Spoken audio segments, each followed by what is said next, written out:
सभी भक्तों के चरणों में नमन करता हूँ मैं। प्रकृति खेल बड़ा निराला होता है, कोई समझ नहीं पाता ही है।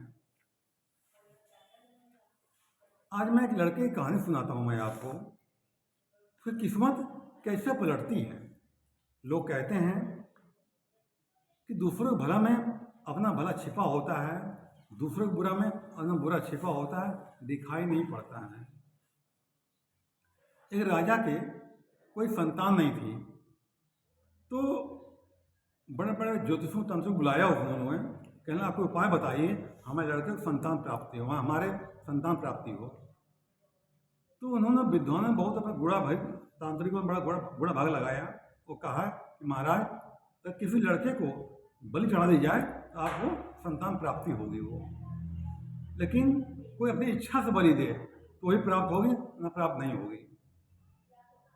अब लड़का कौन वही मिलने वाला, ढिंढोरा पिटवा दिया उस राज्य में कि हमें कोई लड़की आवश्यकता है और जो है उसके उसके परिवार को इतना इनाम दिया जाएगा, उसकी बलि चढ़ा दी जाएगी।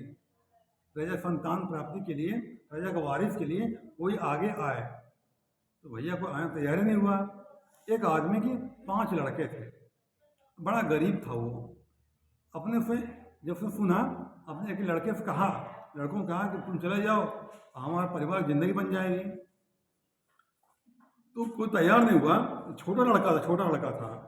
उसको जब कहा, उसको समझाया बाप ने उसको, तो बेटा मान गया। कहें ठीक पिताजी, अगर मेरे जाने से आप लोग खुश रहते हैं, धन मिलता है, मैं अपनी जान कुर्बान कर देता हूँ।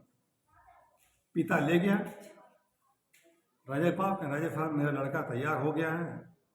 राजा ने बहुत सारा धन दिया उसको, चला गया। लड़के को अपने महल में रख लिया गया, बढ़िया खाने पीने व्यवस्था रखी गई थी। फिर लड़के एक जगह मैदान ले गया, वहाँ पर वो एक कमरा बना हुआ था, वहाँ पर अब खुला था, पेड़ पौधे लगे हुए थे वहाँ पर। वो वहाँ तांत्रिकों ने समय दिया था, 3 दिन का समय था वो। जब तीसरा दिन हुआ तो राजा लड़के के पास जाता है। जब राजा लड़के ने कमरा बंद कर दिया था, वो कमरे में बालू टाइप काफ़ी रखा हुआ था वो। जब लड़का जाता है, राजा जाता लड़के पे जाता है राजा पास, तो देखता क्या है कि 3 बालू ढेर लड़के बनाया, 3 बालू ढेर लड़के बनाया हुआ है। जब राजा लड़का देखता है तो 2 ढेर गिरा देता हुआ है, 1 ढेर छोड़ देता हुआ है। तो राजा कहता है बेटा मैं समझा नहीं, तो 3 ढेर बनाए आपने और 2 गिरा दिए, 1 क्यों छोड़ दिया। कहने लगा राजा जी, पहला ढेर मेरे माता पिता का है। माता पिता बच्चों का रक्षा करते हैं, पालते पोसते हैं, लेकिन मेरे पिता ने मेरा त्याग कर दिया धन के अभाव में। पहला ढेर उसका तो मैं गिरा दिया। दूसरा ढेर राजा का ये है। यहाँ जो राजा होता है वो प्रजापालक होता है, प्रजापिता होता है। तो जो राजा मेरे खून का प्यासा हुआ है, इसमें उसको भी गिरा दिया हमने। तीसरा ढेर भगवान बचा हुआ है, मुझे विश्वास है भगवान मुझे बचाएगा भी मुझे। लड़का ने कहा राजा साहब अगर आप मुझे मार दें मैं जीवित रहूँगा नहीं, आप तीसरा ढेर आप गिरा दीजिएगा। राजा ने सोचा इतना विद्वान बालक, इतना होनहार बालक, मैं इसकी बलि चढ़ा दूँ, क्या पता लड़का हमें संतान हो या ना हो, और क्या पता कैसी हो, क्यों ना इसको राजा बना दिया जाए।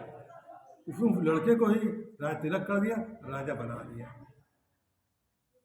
इससे सीख मिलती है हमें कि औरों को भला करने में अपना भला छिपा होता है। कहाँ वो लड़का गरीब था और कहाँ राजा बन गया। त्याग, तो इसी मारे त्याग से इंसान के जीवन में शांति मिलती है बाबू। ठीक है, धन्यवाद।